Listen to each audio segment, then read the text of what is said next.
സംസ്ഥാന മോട്ടോർ വാഹന വകുപ്പ് ഉദ്യോഗസ്ഥർ തമിഴ്നാട് പ്രദേശത്ത് വെച്ച് വാഹനയാത്രക്കാർക്ക് പിഴ ചുമത്തിയതായി പരാതി. അതിർത്തിയിലെ പാറശാല വെള്ളറട റോഡിൽ തമിഴ്നാട് ഭാഗത്തെ പളുകലിൽ വെച്ചാണ് പിഴ ഈടാക്കിയത്.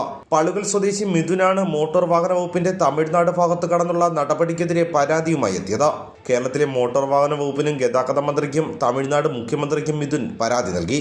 ഡിസംബർ 12-ന് സുഹൃത്തിന്റെ വാഹനത്തിൽ സഞ്ചരിക്കവേ പളുകലിൽ കയറ്റത്തിൽ വെച്ചാണ് പിന്നാലെ വന്ന മോട്ടോർ വാഹന വകുപ്പ് ഉദ്യോഗസ്ഥർ മിഥുന്റെ ചിത്രമെടുത്തത്. 2 ദിവസം മുമ്പ് വാഹന ഉടമയായ സുഹൃത്ത് ഓൺലൈനിൽ പരിശോധിച്ചപ്പോഴാണ് പിഴ ചുമത്തിയതായി കണ്ടെത്തിയത്. വിവിധ വകുപ്പുകളിലായാണ് മോട്ടോർ വാഹന വകുപ്പ് പിഴ ചുമത്തിയിരിക്കുന്നത്. ഞാൻ എൻ്റെ വാഹനമായി വീട്ടിന് പുറത്ത് വളൽ പഞ്ചായത്തിന് സമീപം വന്നപ്പോൾ പാറശാല കേരള RTO എൻ്റെ വണ്ടിക്ക് പിഴ ഇട്ടിട്ടുണ്ട്. തമിഴ്നാട്ടിൽ താമസിക്കുന്ന എനിക്കും എൻ്റെ വണ്ടിക്കും വന്ന പിഴ 6000 രൂപയാണ്. ഞാൻ ഇതിനെതിരാകെ കേരള ട്രാൻസ്പോർട്ട് മന്ത്രിക്കും കേരള കമ്മീഷണർക്കും റിപ്പോർട്ട് നൽകാൻ ഒരുങ്ങുകയാണ്.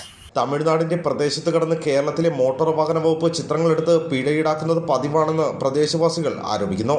പാർത്തിഷൻ പാറശാല.